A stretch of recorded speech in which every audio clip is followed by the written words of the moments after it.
ప్రభుత్వ ఉద్యోగులకు ప్రమాద జీవిత బీమా పథకాన్ని సీఎం రేవంత్ రెడ్డి ప్రారంభించారు. రవీంద్ర భారతిలో CM Revanth, deputy CM Bhatti, మంత్రులు, ఉద్యోగుల సమక్షంలో మొత్తం 14 బ్యాంకులు రాష్ట్ర ప్రభుత్వంతో ఎంఓయూ చేసుకున్నాయి.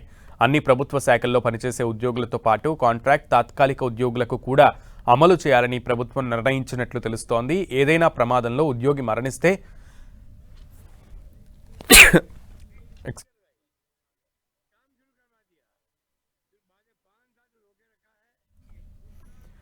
ఏదైనా ప్రమాదంలో ఉద్యోగి మరణిస్తే వేతన ఖాతా ఉన్న బ్యాంకులో నామినీకి 60 లక్షల నుంచి 2 కోట్ల రూపాయల వరకు బీమా పరిహారం లభిస్తూ ఉంటుంది. ఈ సందర్భంగా రేవంత్ రెడ్డి హాట్ కామెంట్స్ చేశారు. ఎవరు హేళన చేసినా తాను గుంపు మేస్త్రినే అన్నారు. గత ప్రభుత్వాన్ని టార్గెట్ చేస్తూ పలు ఆరోపణలు చేశారు ముఖ్యమంత్రి రేవంత్ రెడ్డి.